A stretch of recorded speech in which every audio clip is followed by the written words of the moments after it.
Jurisprudensi adalah istilah dalam bidang hukum yang merujuk pada kumpulan putusan pengadilan yang telah memiliki kekuatan hukum tetap dan dijadikan sebagai rujukan dalam menangani kasus serupa di masa depan, dalam sistem hukum tertentu. Terutama yang menganut tradisi common law, jurisprudensi memiliki peran penting dalam membentuk hukum melalui preseden atau keputusan hakim sebelumnya. Sementara itu, dalam sistem hukum civil law, seperti di Indonesia, jurisprudensi lebih berperan sebagai sumber hukum pelengkap yang dapat digunakan jika tidak ada aturan yang secara jelas mengatur suatu kasus. Jurisprudensi membantu menciptakan kepastian hukum dan keseragaman dalam penerapan hukum, karena hakim dapat merujuk pada keputusan sebelumnya untuk menangani perkara yang serupa.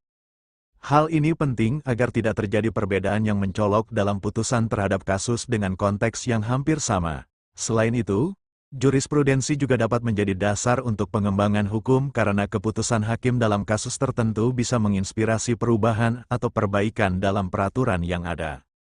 Di Indonesia, Mahkamah Agung memiliki kewenangan untuk menetapkan suatu putusan sebagai jurisprudensi jika dianggap memiliki nilai sebagai pedoman hukum bagi pengadilan di tingkat bawah. Misalnya, jika terdapat kekosongan hukum dalam suatu perkara, hakim dapat mencari referensi dari putusan Mahkamah Agung yang relevan sebagai acuan dalam memutuskan kasus yang sedang ditanganinya.